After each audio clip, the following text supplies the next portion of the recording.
It was the morning after the Grand Prix, and a beautiful, sunny south of France day was emerging from the burnt rubber, dust and deafening noise of the previous day's race. The skies were clear blue, and the ocean view, as the hotels like to call the Mediterranean when they are selling rooms with a view at double the price, was filled with yachts and sailing ships tacking in the choppy waters.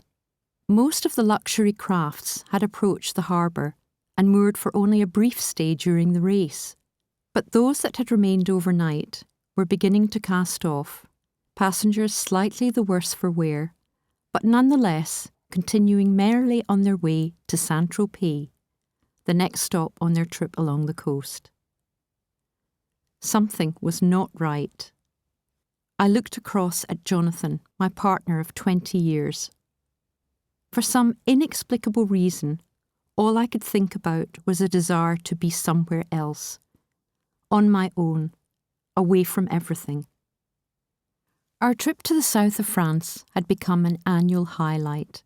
The excitement of the week-long excursion included the build-up to the race, the practice sessions, watching the Ferraris come and go outside the Monte Carlo casino, lunch at the Louis XV restaurant at the Hôtel de Paris, the fundraising charity events with guest racing drivers, and the classic car auctions.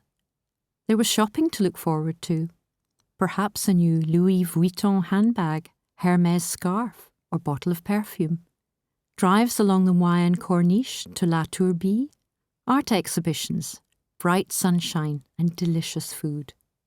We stayed at the best hotels, Chateau Eza, La Chèvre d'Or or Lowe's, with incredible food and breathtaking coastal views to wake up to each morning with warm croissants and generous bowls of café au lait. We knew how to get invitations to Le Bal des Pilotes at Le Sporting. The Grand Prix ball was a special event with fireworks and a grand "ah" from the assembled guests, well, just the new ones, as the vast roof opened up to reveal the starry night sky. Although we had both worked hard and made sacrifices along the way, being Scottish, Jonathan and I felt a little uncomfortable about our spending and having so much fun, and didn't always think we deserved it. As a couple, we were joined at the hip and happily codependent. And yet, in this, our 10th year at Monte Carlo, as we systematically worked our way through the carefully planned schedule, I began to feel a sense of dread. I turned to my husband. "I want to go home." Jonathan was reading his International Herald Tribune. "I need to go home, Jonathan." I tried again. He looked up, slightly screwing up his nose as if to say, "What's wrong with you?" Then he put down his paper. "What do you mean?" "I want to go home.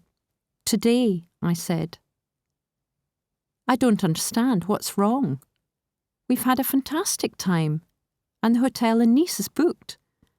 We can't just get up and go. Besides, we can go and see your favourite exhibition at the Musée Marc Chagall and walk along the Promenade des Anglais. You love that." "I don't know what's wrong, but I'm going to go and pack and see if I can get an earlier flight." "Oh, for goodness sake." He paused, looking over at me, and then, knowing it was pointless to argue, said wearily, "OK, let me go and check if they have any flights. It will be difficult. You know this is the busiest day for people travelling back. That was the very point of us staying on and missing the hordes." "I mean just me. You stay on and enjoy yourself. In fact, I want to go home by myself. I'll go and ask the concierge about flights. You stay and finish your paper." I got up and left Jonathan sitting there, half-eaten croissant in his hand, a bewildered expression on his face as he watched me walk away. And that was it. That was the moment my 20-year marriage ended.